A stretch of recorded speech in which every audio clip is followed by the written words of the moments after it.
Okay everyone, let's stretch the limits of belief today. We've talked about mysteries, bizarre facts, unsung heroes, but now we're venturing into territory that borders on the superhuman.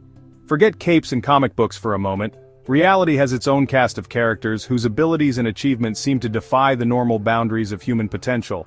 We're talking about feats of impossible strength, mind-bending mental calculations, astonishing endurance, and physiological quirks that sound like science fiction.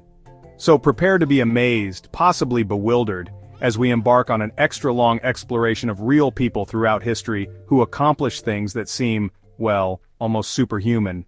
Let's begin with sheer brute force in an era before performance-enhancing drugs and scientifically optimized training regimens.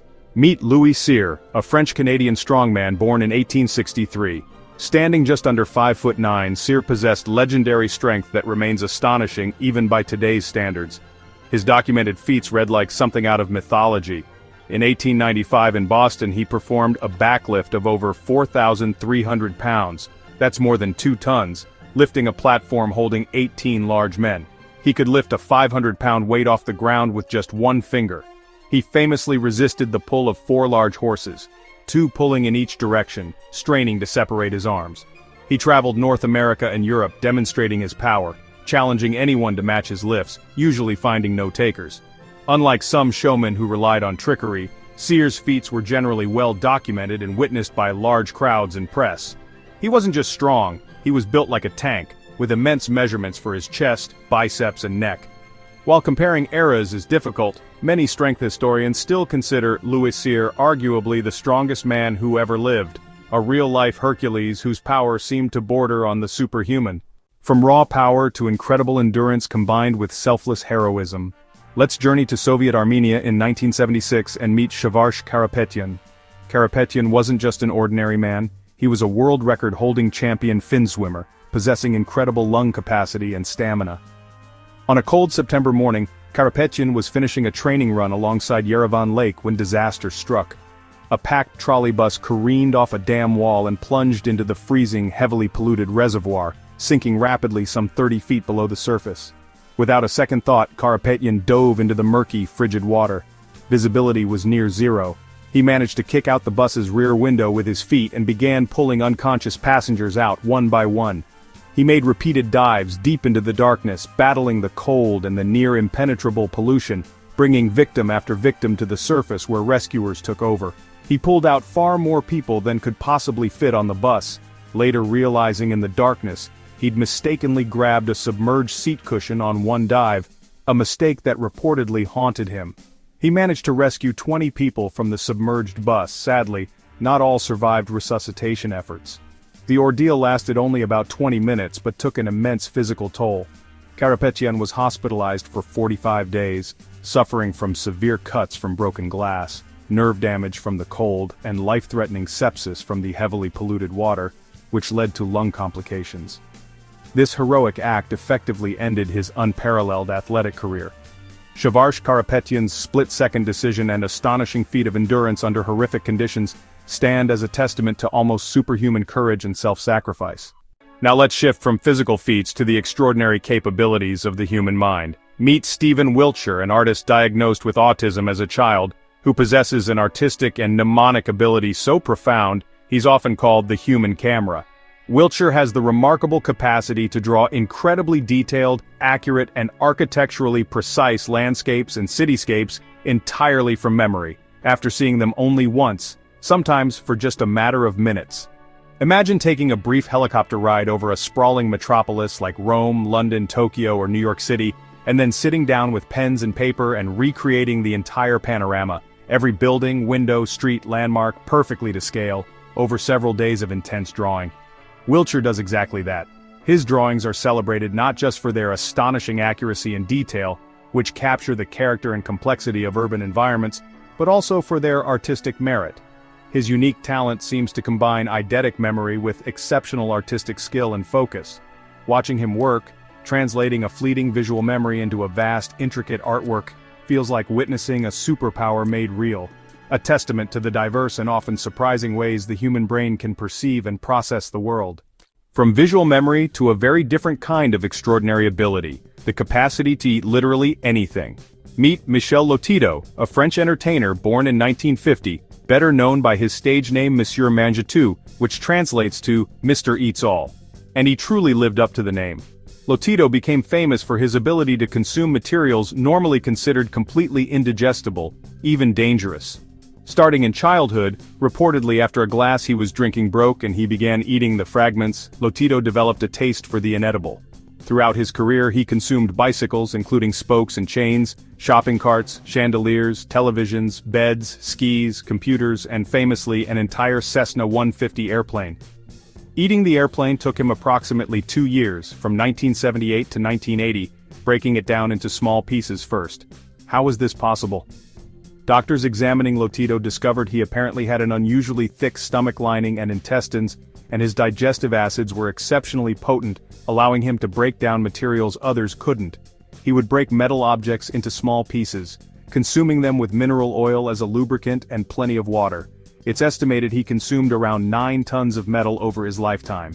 Astonishingly, Lotito died in 2007 of natural causes, seemingly unrelated to his unique and hazardous diet. His ability to ingest and process materials that would severely injure or kill an ordinary person remains a bizarre physiological anomaly, a truly strange, almost unbelievable real-life superpower. Let's explore another incredible mental feat: lightning-fast calculation. Meet Scott Flansburg, often called the human calculator. Flansburg holds the Guinness World Record for the fastest mental addition, specifically, adding the same number to itself repeatedly faster than a person could do using a conventional calculator. But his abilities extend far beyond simple addition.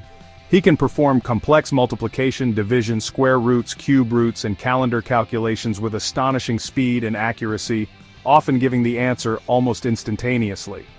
What's fascinating is that Flansburg claims he doesn't calculate in the traditional step-by-step way most of us learn in school. He perceives numbers differently, perhaps more spatially or visually, allowing him to arrive at answers through a process that even he sometimes struggles to articulate fully.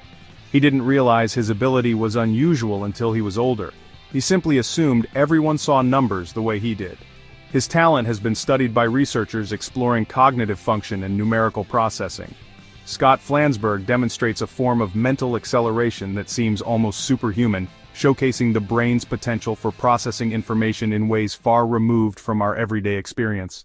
Can intense mental discipline grant control over the body that seems to defy biology? For centuries, stories have emerged from the Himalayas about Tibetan Buddhist monks practicing tummo, or inner heat meditation, allowing them to withstand extreme cold.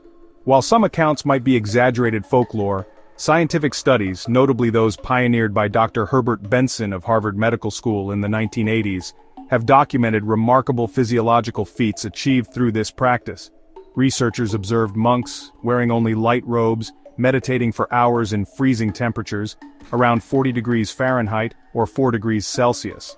Using sensors, they recorded significant increases in body temperature, particularly in the fingers and toes, by as much as 15 degrees Fahrenheit or 8.3 degrees Celsius.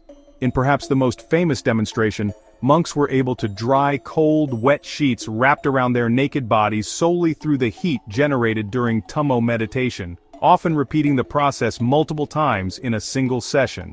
This ability isn't magic, it's believed to be achieved through specific breathing techniques and intense visualization practices that influence the autonomic nervous system, directing blood flow and increasing metabolism to generate internal heat.